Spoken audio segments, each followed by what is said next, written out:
Hi, it's Joe at SenatorCarrero.com. Another great day in Albuquerque. But before all the Christmas festivities kick in, there's been a lot of news and current events of importance passing us by. And I want to talk about stuff like Trump's picks, something called Doge, and Pearl Harbor. It's like when I used to add up to the minute news stories to my play Conversations with an Average Joe in New York City, it was to keep it current since it was about corruption in politics, and every day something new happened, with my play being a voice at the table of reason and common sense. Then that's before it ended with the theaters closing because of the pandemic. But now it appears things are changing with the results of the last election. We have President-elect Trump picking for his cabinet all kinds of famous names from his closest associates, political supporters, and even friendly media personalities who should all serve him well, and as well as he deserves given his treatment in his last go around. But there doesn't appear to be an average Joe or Jane on his list who has experienced what it's like to be middle class or even lower trying to survive, be it as a small business or understanding what it's like for a family to cope in tough times. And sure, we need experienced people at the top of those positions, but there's no experience like being there. And as far back as I can remember, elitists have been running our country. Well, we have really need to have those who can relate to the problems that government causes us, like Reagan used to say. And now you also have two seemingly very smart people in ELON and VIVEK heading up Doge to cut inefficiencies in government, which I and others used to talk about or write about for 30 years ago. But needs to go on beyond just getting rid of the projects and programs that are politically motivated that we talked about in our conversations play. It might help to glance over toward zero-based budgeting, where you start from scratch, zero, and then you build a budget requiring justification of expenses rather than base it on adding to the previous year's budget. We need to require thought-provoking decision-making rather than just adding to the waste. And if Elon and Vivek have a real interest in efficiency of government, on my website, SenatorCarrero.com, I have a video entitled Go Home. You probably saw it. That shows how all the members of Congress could and should be serving from their homes, meeting with constituents at the grocery store and paying utility bills instead of going out to dinner with lobbyists, and less time, money traveling back and forth. And committee meetings are just a click away. And there's no bad reasons. The arguments that it will take too long and cost too much aren't true. But there's another concern. Another concern. It's what goes on behind the scenes of the view of the public and the press when opposing parties get together to get along long enough to put together deals that we wonder how anyone could agree with, until we notice the kickbacks they get. It happens every year with the continuous resolutions that are just a front for Congress, Republicans and Democrats, to sneak in all kinds of benefits for them that eventually, ends up screwing us. I also have videos on continuing resolutions and how getting elected to Congress makes you a millionaire that Elon and Vivek should watch. And it all happens when Congress gets together in D.C., behind closed doors. That's another reason they need to go home. And it's not like they then continue using that short-term friendship to join to solve all the world's problems. They still attack each other once their greed settles down and the politics settles in.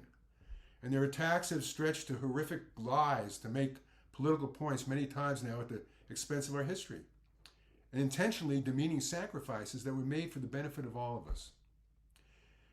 In particular, in the past few years, we've heard of comparisons between the protest at the Capitol on January 6th with that of the attack on Pearl Harbor and all that was lost, all the lives that were lost.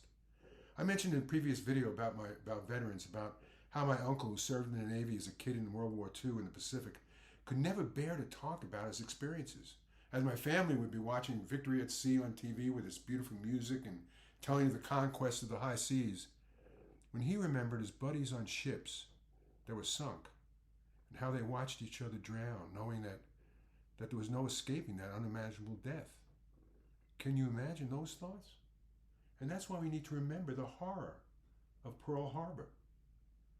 These comparisons that were made with January 6th degraded those memories and should bring shame to all those who joined with them and should cause them to resign from office and for mocking all that was sacrificed and gave them the privilege to serve. The same thing with 9/11, when we lost those we knew from the financial district, with thousands dying horrific deaths. People jumping out of buildings over 100 stories high to prevent from being burned to death as a result of the attack on civilians of our country by terrorists. Imagine those thoughts. Well, on January 6th, we did lose one person, unarmed protester Ashley Babbitt, who was intentionally shot and killed in cold blood without any valid reason by the officer who shot her, or punishment for what should have been a crime. For years in my play, we talked about the protest and whether it was kind of overblown as an act of terror and insurrection, with some people who were welcomed into the Capitol by the police, and even members of the FBI saying they were just there, just observing. Now, that's worthy of an argument and investigation on its own. But to compare what started out, what seemed to be, to many, like a stroll in the park, remember? Stroll in the park?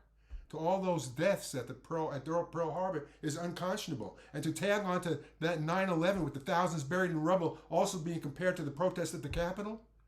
How dare these vengeful and scrupulous, power-hungry politicians diminish all the lives we lost those two tragic attacks for political reasons to gain advantage. But then, to become part of our history, by portraying it that way in a bipartisan statement in a sitting committee of Congress that gave those three events equal footing in the history of our country. Two events that caused us to go to horrific wars, and another that caused everyone, with the exception of one, to go home, with eventually some imprisoned for trespass. Members and families of our military and veterans should have held massive protests at the January 6th hearing that made those hurtful comparisons, diminishing the importance of a day of infamy that changed the world, along with the deaths of so many on 9/11 and in a Middle East war, to bring retribution to our country and those families who continue to suffer because of 9/11. To the future generations, these comparisons are not only insulting, but betray our country's trust by rewriting history and making disgusting comparisons to all those who died. Pearl Harbor and 9/11 now mean less because of that comparison that gives us a real-life current example for the kids of our country to feel what that history was like with a measure of the sacrifice given. How could we ever let anything like anybody or anything like that ever think that again? The result of what was represented was a traitorous act of betrayal that's not something that should just be disregarded or even asked for an apology, which wouldn't be enough to eliminate the shame of the comments. And apparently for them, as they continue to compare, there is no shame.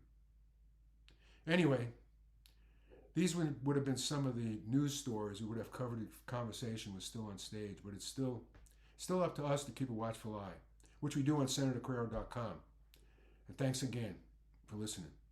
Oh, there's also a saying that should guide us.